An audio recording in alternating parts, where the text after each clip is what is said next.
over a dozen email questions have arrived in the inbox from listeners who want to better understand Jesus' parable in the first half of Luke 16. Isn't Jesus celebrating dishonesty? It seems to be the case.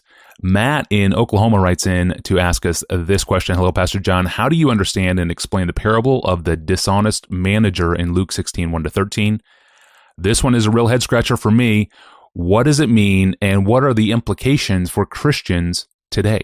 Let's put the parable in front of us, because my guess is a lot of folks don't know the specifics of what he's referring to.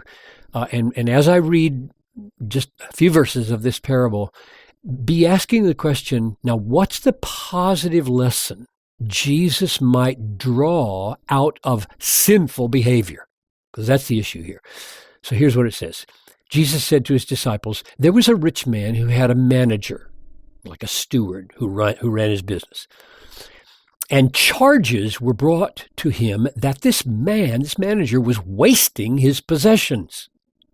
And he called him and said to him, what is this I hear about you? Turn in the account of your management. You can no longer be manager. In other words, you're fired. And the manager said to himself, whoa, what shall I do since my master is taking away my management? I'm not strong enough to dig, and I'm ashamed to beg. So I have decided what to do, so that when I am removed from the management, people will receive me into their houses. So here's what he does. Summoning his master's debtors one by one, he said to the first one, how much do you owe my master? And he said, 100 measures of oil. And he said, take your bill quickly and write down 50, not 100. Then he said to another, how much do you owe my master? He said, 100 measures of wheat.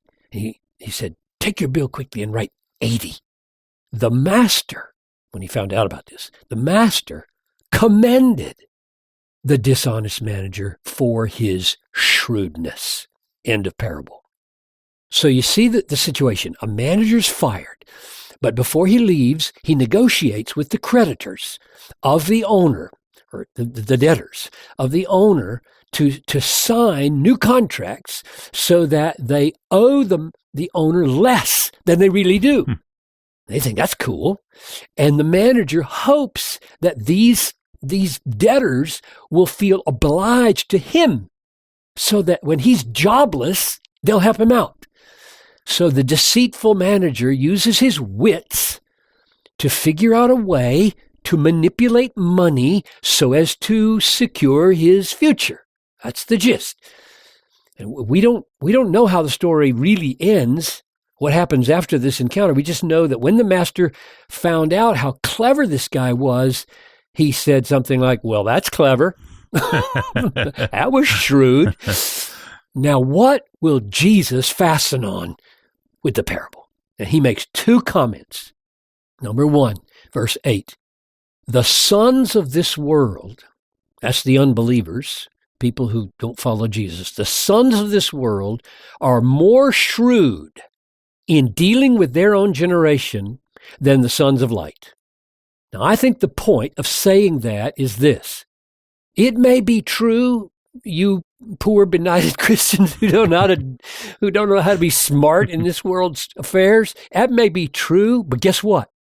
It is utterly insignificant compared to the wisdom I am about to teach you in the next verse about how to use money to secure your future, namely your ultimate future, your eternal future. So, okay, so maybe you aren't that shrewd when it comes to the stock market, but guess what? Who cares? Who cares? You got 1 billion years to enjoy your investment. These folks, they're going to lose theirs in 80. And here's what he says. This is the second thing he says, next verse 9. You think that was shrewd? This is my paraphrase. You think that was shrewd? Let me tell you what's shrewd. And here's what he says. I tell you, make friends for yourselves by means of unrighteous wealth, so that when it fails, they may receive you into eternal dwellings. So there are 2 pointers in that verse to show why this is infinitely more shrewd, infinitely more wise than the shrewdness of the deceitful manager. Number 1, the first clue is eternal, the word eternal. that they may receive you into eternal dwellings. In other words, Jesus is telling these disciples not just to secure their earthly future. That's all this guy could do. Hopefully they'll, give me a little help when I'm jobless. This is Jesus' way of saying, you need help with your joblessness in eternity. And I'm telling you how to have a house, a place to live with joy and satisfaction in fellowship with God's people forever. That's the way to use your money. Use your money to secure that. So that's the first clue, eternal. Here's the second pointer. The little phrase, when it fails. In other words, all this so-called shrewdness of the deceitful manager is going to come to nothing, because it's based on wealth that will fail. So Jesus is saying, use money. When he calls it unrighteous mammon or unrighteous wealth, he simply means this is part of the unrighteous world in which you live. Take hold of it and use it for eternal spiritual purposes, namely to provide security in eternity. And what does that mean? What does that mean? How do you do that? How do you use money to secure eternal dwellings with friends? And the clue is, when you look at that phrase, when it fails, it triggers the word fails back in Luke 12:33. Here's what that says.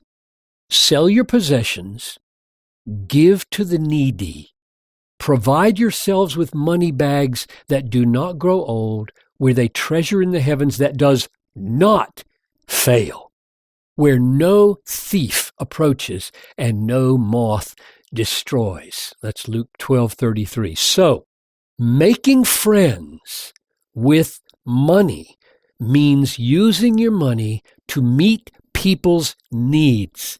That's the way to lay up treasure in heaven that does not fail. Or as Jesus says in Luke 16, some of those people will be converted and will go before you into heaven and welcome you there with great joy to join them in eternal dwellings. So here's the basic point.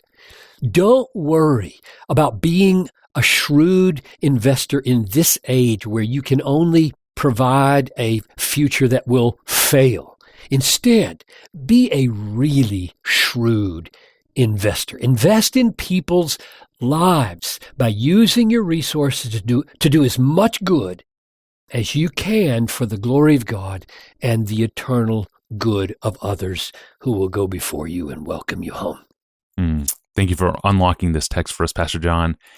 And Matt, thank you for sending the question into us. And thanks to everyone who has asked about this parable over the years to our inbox. Really appreciate those questions. And I'm happy that we could finally answer this one.